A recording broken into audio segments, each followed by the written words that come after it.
I just splashed in my face.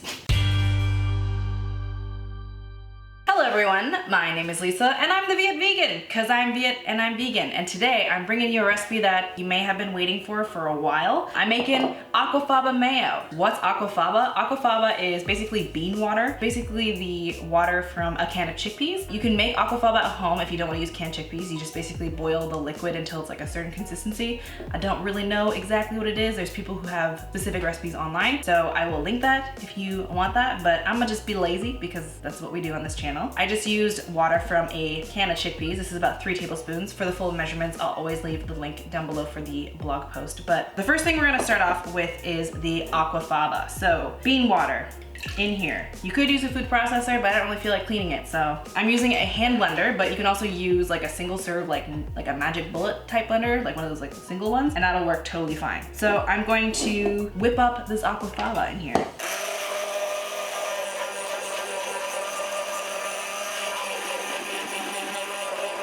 Things are getting a little foamy. I'm gonna give it a little more stuff so there's more volume in there because it's getting pretty splashy. So I'm gonna add some sugar.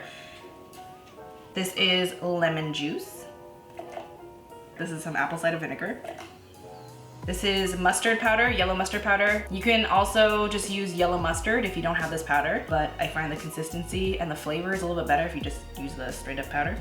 Because mayo is typically made with eggs, we wanna make it like a little eggy, so I've added some black salt. We're gonna blend it up. Well, let's go to town.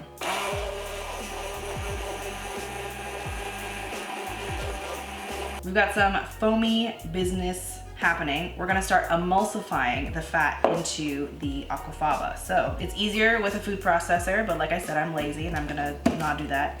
I'm just gonna slowly trickle in this oil. And basically what's gonna happen is, because the blender is going really, really fast, this is gonna get like broken down to a bunch of little teeny tiny molecules and it's gonna get suspended in the Aquafaba, and that's how you get mayo.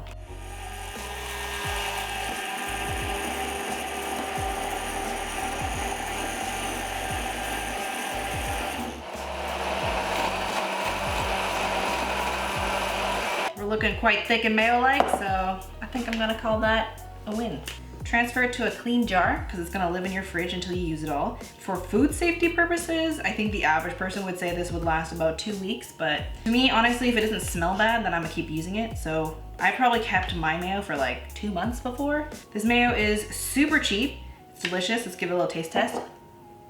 It tastes very oily, actually.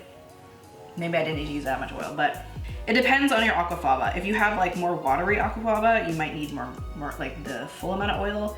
If you don't have as watery Aquafaba, you can reduce it. Use your judgment. If it looks like mayo, maybe stop adding oil. You can use this for dressings, sauces, put it on the outside of your grilled cheese sandwiches. Vegan, of course, obviously. And I think I would much rather bean juice than like egg, whipped raw egg, because that's what regular mayo is. And there you have it, mayo. This is about a cup's worth of mayo. It's essentially aioli. You're taking the same sort of principles of making aioli into this. Again, if you want the recipe, I'll leave it down below. I have a bunch of different recipes that end up using mayo, and I use this mayo specifically. It's cheap, it's easy. You make it once and you're good for about 2 months, but if you're gonna be food safe about it, it's about 2 weeks. You do you know, use your own judgment. If you like this video, give it a like, comment down below, and subscribe, because if you like videos like this, recipes like this, I'm your girl. Thank you guys so much for watching. I hope you guys have a delicious day. Bye.